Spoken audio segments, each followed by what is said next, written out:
Richard, thanks for joining us, the Hong Kong Cellist Society, and thanks for our interviews today. Welcome. As I know, you are going to have a concerto performance with the orchestra in the Vienna.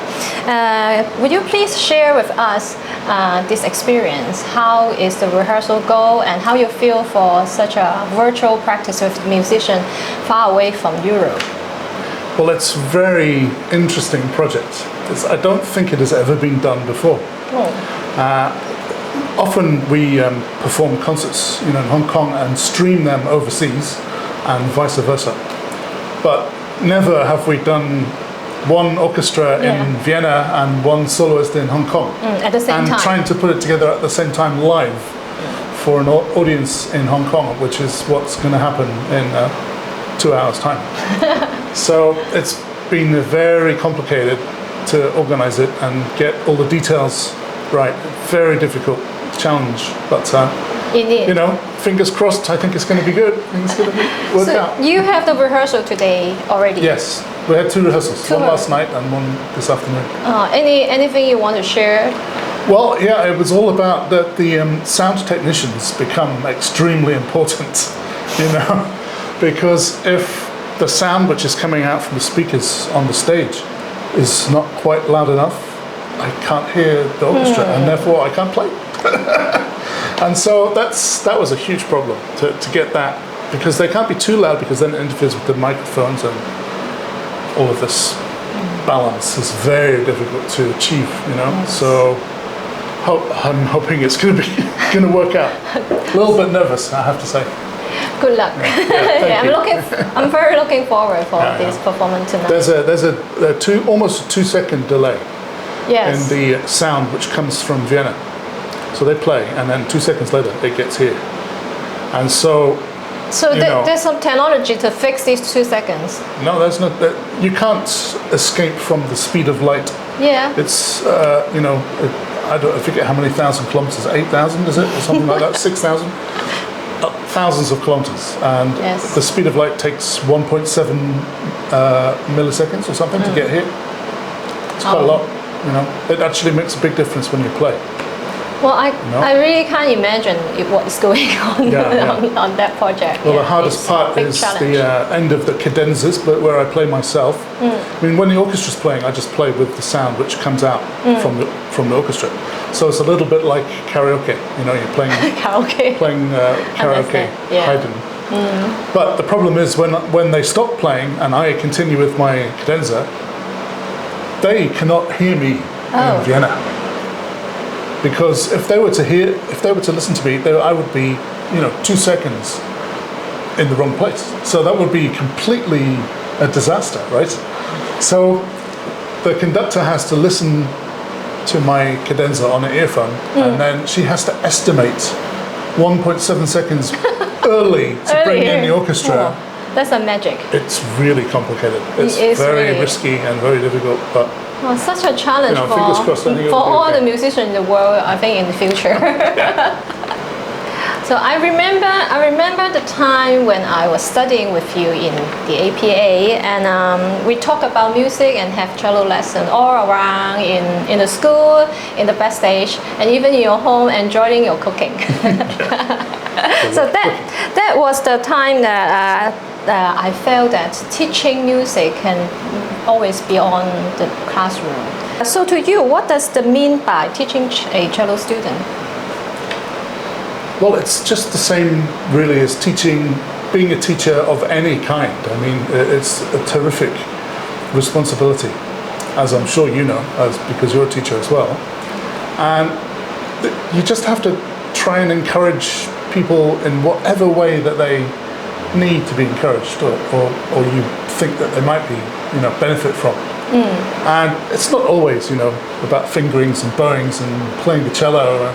I've had quite a few students who haven't become cellists, but I felt like I tried to give them something anyway, and they come back sometimes and say thanks, and sometimes, I always feel that's my mission, is just to try to make a little bit better, teach people about discipline. When you're playing an instrument, you need a lot of discipline to practice, and that's useful for every walk of life and everything that you do in life. I think so. It's a very good thing. Discipline. Learning a musical instrument is a very good thing. It has been nearly 30 years since you were appointed as the principal cellist in Hong Kong Philharmonic. So what is the most significant change you think you have as the principal cellist here, or in general the orchestra has? Well, I mean, obviously there are changes every year, but in the last 10 years, we've made quite a lot of changes about the structure of the orchestra, and the players now, we're much more involved in the hiring of new people and things like that, the operation of the orchestra. And I think that has made a really huge difference to the sound of the orchestra. Yeah. Previously it was just done by conductor, would appoint whoever he wanted. And that's changed. And I think that's made a big difference, actually. That's probably more than 10 years that we've been doing that, but it takes some time for the effects to happen. Also, we've had this fantastic conductor, Jaap van Zweden, who has really whipped us into shape. I mean, he just doesn't tolerate anything below perfection, Yeah. So that's been a major difference, I would say, those two things. Taking more control over the orchestra for ourselves, and also having somebody who really is on a mission to create something very special. And I think that we've largely achieved it. I mean, we just before this awful pandemic happened, we won the Orchestra of the Year award and Gramophone award, which was an amazing accomplishment, So we were very proud of that. Unfortunately, it was a little bit overshadowed by some medical problems that we all had. But we're in good shape, I think. The orchestra's in very good shape. Yeah. The best it's been since I arrived, anyway, for sure. So I would say that's the main thing which I want to highlight. What do you think of the scene of the cello music in Hong Kong now? Cello music scene. Well, I think it's also really the best that it's been since I came here. And that is, I would say, it's confirmed with that we're having some cello auditions at the moment. Sorry. We're having some auditions for a position in the orchestra, the cello position. And the quality of the applicants in this time has been amazing, like much, much better than ever before, I can say. And so we have a difficult process ahead of us to choose, which person is going to get this one job. But it's really encouraging because there are a lot more cellists going away to study and then actually coming back to Hong Kong as well, because they see that Hong Kong there is actually a musical future. And a lot of countries are struggling with their arts programs and orchestras, and Hong Kong is actually, I can say that the government is doing a good job with the arts. I can say that. Yes. Okay. To me, as one of your students, I always feel that you make me feel the hope in music. And then hope. Okay. And then you also make me believe that even the world is collapsed, I can still believe in music. And I can still play cello to find the hope. So for you, what cello or other special music that means to you? Well, I think hope is really, that's what music's for, isn't it? I think it feeds your soul in a way that no other kind of art form can do. And that's why it's, without borders, and it's as special in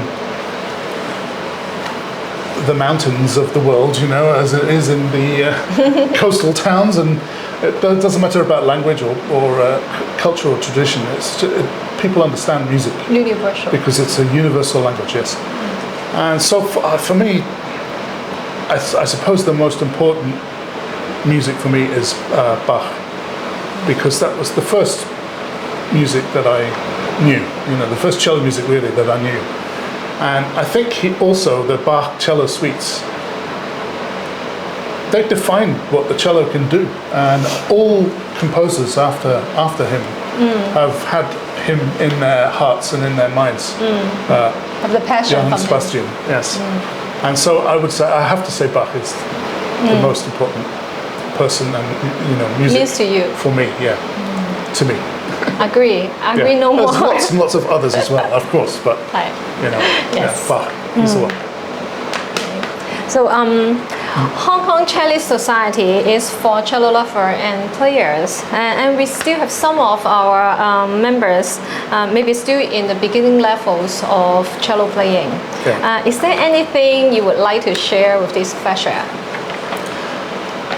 It's a difficult question, but one thing I can say for sure is that we're really lucky these days to have an amazing repository of knowledge. It's called YouTube.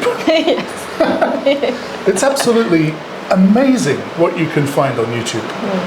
Almost everything ever recorded is on there now, and there are truly inspiring, wonderful videos about how to play the cello, and from all of the greatest cellists through history are on there in some shape or form, whether it's just a recording or a video or a lesson that you can watch. And I mean, watching somebody else have a lesson is actually a very good way to learn yourself. Yes, we Watching can share. masterclasses, and you can do this for hours upon hours.